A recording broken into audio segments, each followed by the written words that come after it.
Assessing Gender, and in this module, we'll be considering a gender analysis case study from Vietnam. This session has three main objectives: understanding why is it important to integrate gender into One Health initiatives, describing what a gender analysis is, and how exactly do we conduct a gender analysis. So just an overview of the presentation. Today we will divide the presentation into two parts.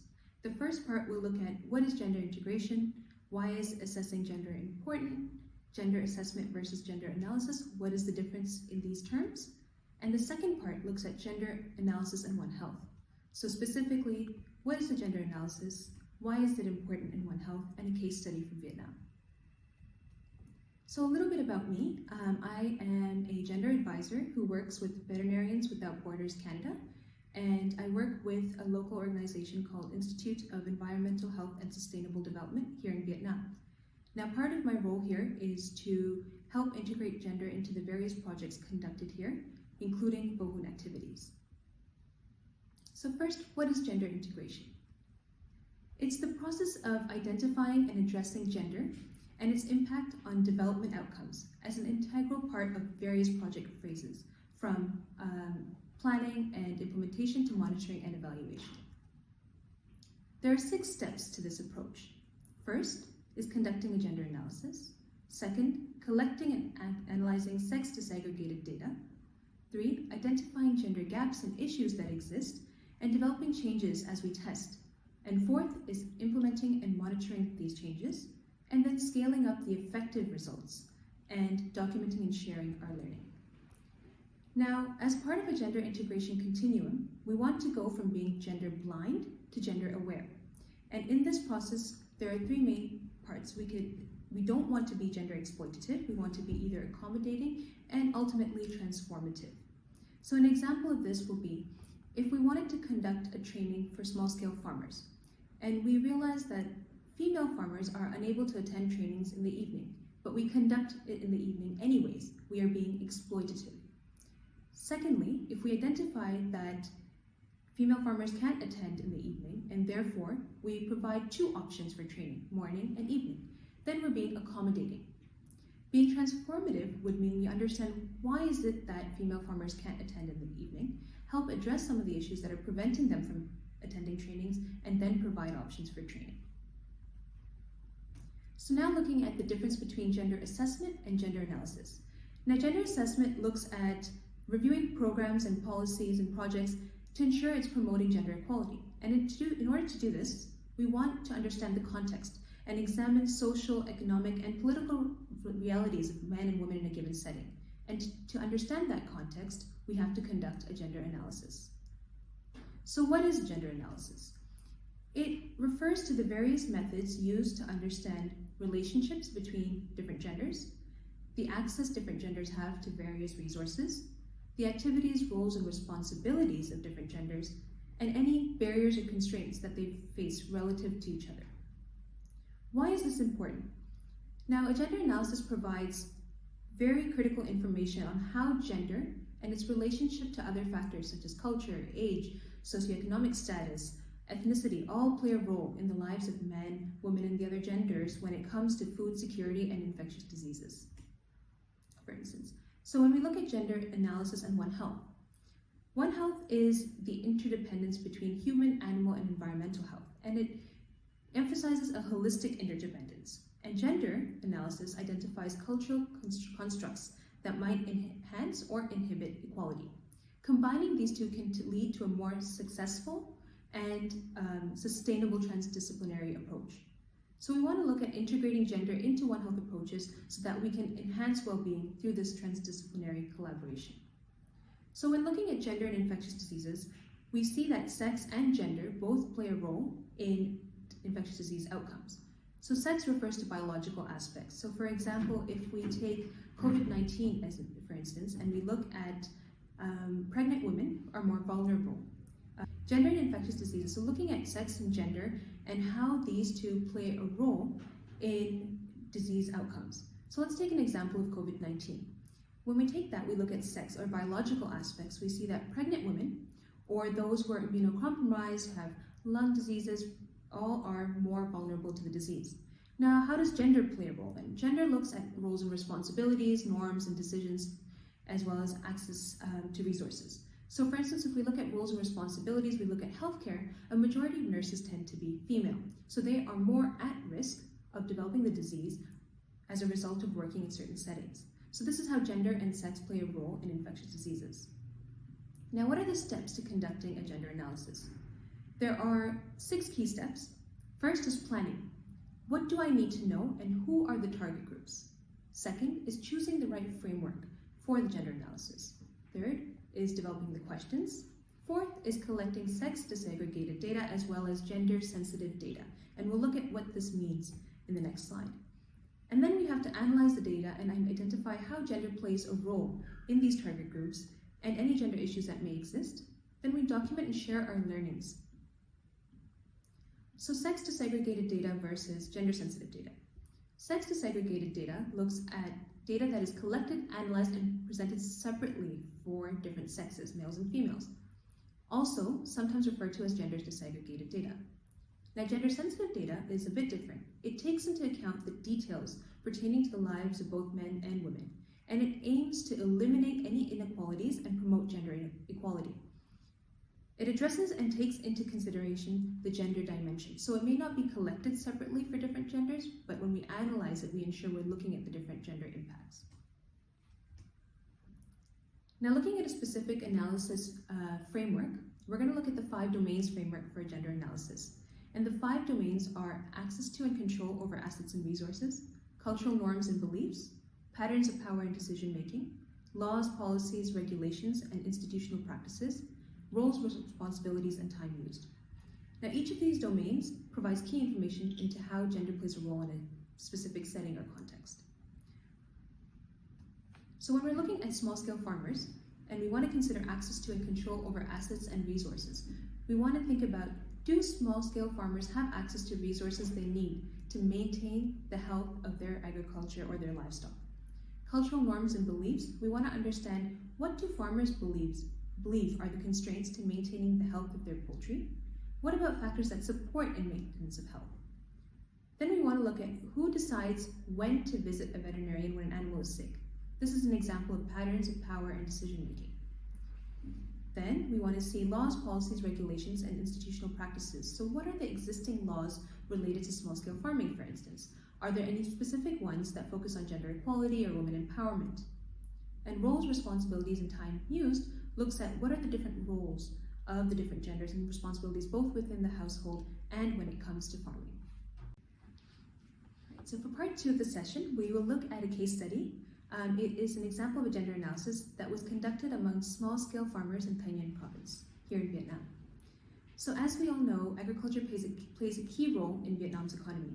The sector includes crop production, livestock, fisheries, and forestry. Did you know in 2021, the production volume of rice paddies in Vietnam amounted to approximately 43.9 million metric tons. Vietnam is one of the leading producers of rice worldwide. And although most of this rice comes from what we call the Rice Bowl of Vietnam, or the Mekong Delta, Thanh Nguyen province, it's located in the northeast of Vietnam. It also produces a lot of rice. It is bordered by 6 other provinces and is known as the gateway for socio-economic exchange in the Red River Delta. It's mountainous and contains lots of rivers and tea plantations as well. It's home to about 50 different ethnic groups, and moreover, the rural population of this region is double that of the urban population. Hon Nhai district is particularly of interest here because it has the lowest population density with about 72 inhabitants per square kilometer. So in Thanh Nguyen, farmers, particularly rural farming households, play a key role in socioeconomic development. And it's important to ensure that these farmers are provided with the support they need for sustainable development. Livestock farmers particularly were challenged with diseases such as avian influenza, foot and mouth disease, African swine fever, to name a few. In addition to this, they have to deal with challenges such as high prices associated with animal or crop production. So how is it that we can provide support for these farmers? Lecturers and students at 2 universities in Thanh Nguyen, namely the University of Agriculture and Forestry and the University of Medicine and Pharmacy, expressed interest in wanting to develop strategies to support these small-scale farmers. In order to do so, they wanted to understand Firstly, what are the challenges that these farmers face, and how do these challenges differ by gender? They were aware that the challenges faced by farmers may vary by gender, and in order for their solutions to be sustainable and impactful and effective, they needed to understand these challenges first. So they decided to conduct a gender analysis of small-scale farmers, and this was done as a collaborative effort between the Vietnam Onehealth University Network and Veterinarians Without Borders Canada.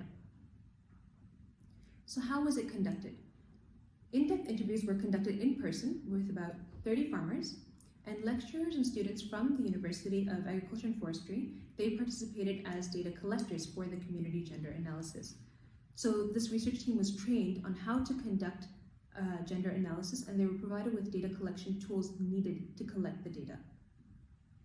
So when looking at the steps to a gender analysis, the first step was planning.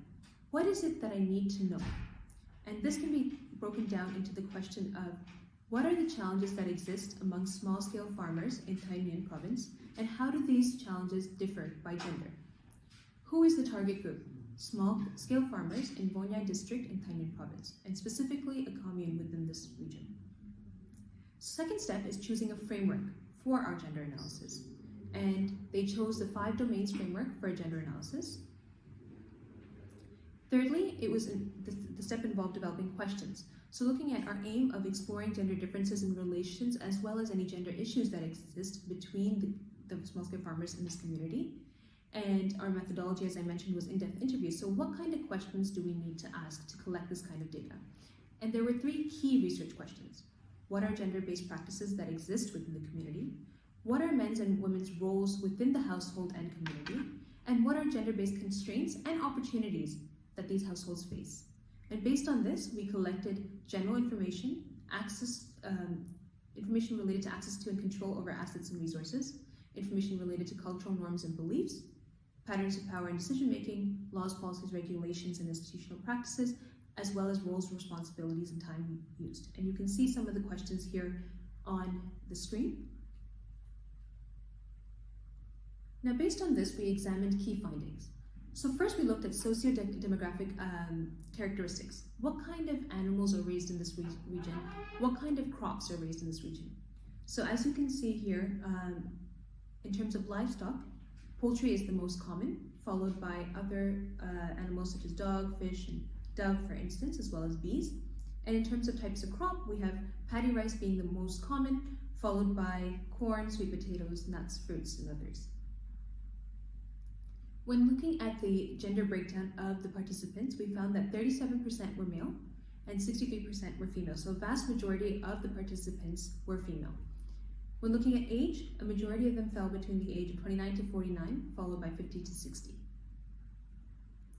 Now looking at access and control over assets. Now in order to understand this, we asked questions about what is it that allows for participation in training and community meetings, who is attending these trainings and community meetings, and we can see that both in terms of trainings and community meetings, females were involved more in attending these. We also asked about the membership of different associations that participants were involved in, as well as their partners were involved in. And we see that a vast majority of participants were members of the Women's Union, followed by the Farmers Association. And when we look at the gender breakdown, we can see that vast majority of female farmers were part of the Women's Union, as this is only for females, and a vast majority of the males were part of the Farmers Association. We also looked at sources of information to learn about farming. Now this also kind of varied by gender, and we can see on the screen here that females most likely went to friends or other people who have a lot of experience to answer questions, and also looked at the Farmers Association or Agricultural Material Station for information, whereas the males looked more at the Farmers Association as well as social media. What about information to learn about caring for animals?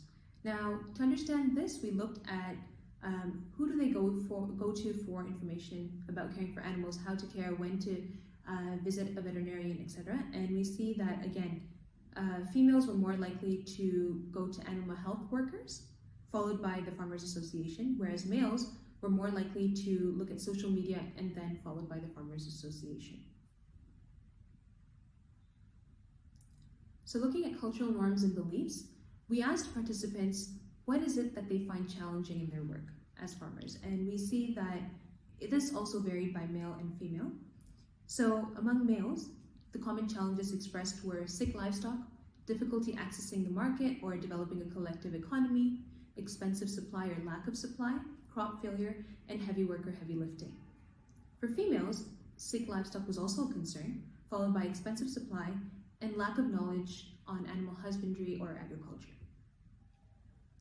When we asked them about the aspects of work not suitable for specific genders, we noticed that for men, aspects of work that were not suitable were planting rice or weeding, taking care of children or grandchildren, and housework, whereas for women, it was hard farm work or construction work.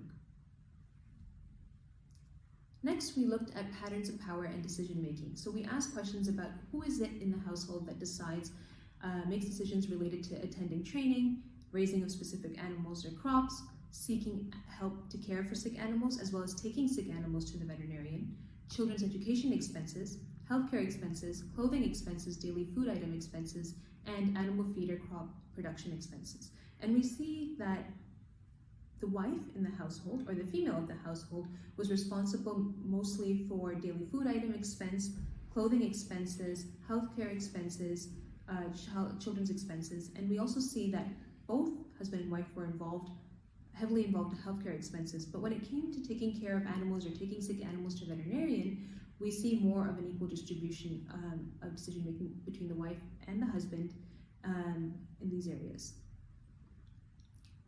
Who is responsible for contacting local authorities when needed? So this was what we examined to understand laws, policies, regulations, and institutional practices.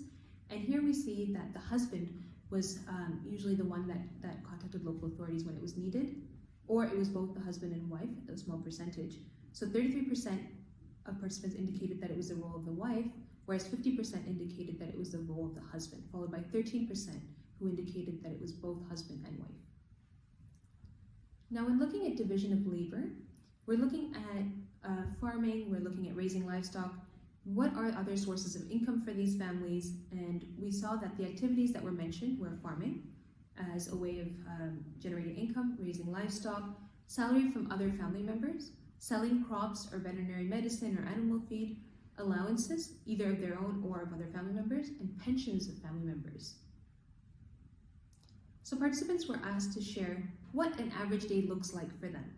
Based on their responses, most women were involved in either cooking and cleaning or maintaining the house in addition to their other activities. And 45.5% of men were also involved in cooking and supporting with cooking. And 36.4% of males were involved in cleaning as well. So although a vast majority of females were responsible for cooking and cleaning and maintaining, we see that about 45% of men were involved in supporting in this as well. Now, when asking about participants how much time they spent in free time, the average was about 2.7 hours of free time or relaxing time. And similar to domestic work, a majority of respondents spent 1 to 4 hours on this category, and most respondents in this category were unemployed females, followed by unemployed males. Next, we asked them how satisfied they are with their responsibilities. And we can see that all female participants indicated that they were satisfied with their roles and responsibilities, whereas 18.2% of males indicated they were not satisfied. And some of the reasons for this included wanting to generate more income, wanting to change their field of work, etc. So although this study was conducted with a small group and allowed for good, valuable insight into some of the gender differences and how gender plays a role in this community, there are some limitations. One is a small sample size. So we had a very small sample size here, but what we did, and the reason this is a limitation is because this may raise the question as to whether the results are actually reflective of small-scale farmers at large. And to mitigate this and to address this limitation, we ensured it was in-depth interviews, and we tried to have equal distribution of different genders as well, in order to encourage kind of a more broader reflection. And then we looked at language. So the original interview questionnaire was developed in English, translated into Vietnamese, and then data analysis was translated back into English. So this might allow for room for misinterpretation. And in order to deal with this, we allowed for multiple Vietnamese speakers to kind of examine the data, make sure the translation was as closely translated as possible from Vietnamese to English and back to Vietnamese throughout all the steps. Now, what is this future scope? What does this data give us insight into? It's a starting point to understanding how gender plays a role in the lives of both agriculture and livestock farmers in Vietnam, and allowing for ensuring more support that is sustainable and tailored for their specific needs. It starts that discussion of gender's role in these communities, and it also is a stepping stone to examining intersectionality of gender with other key factors such as age, such as race, looking at socioeconomic status, etc.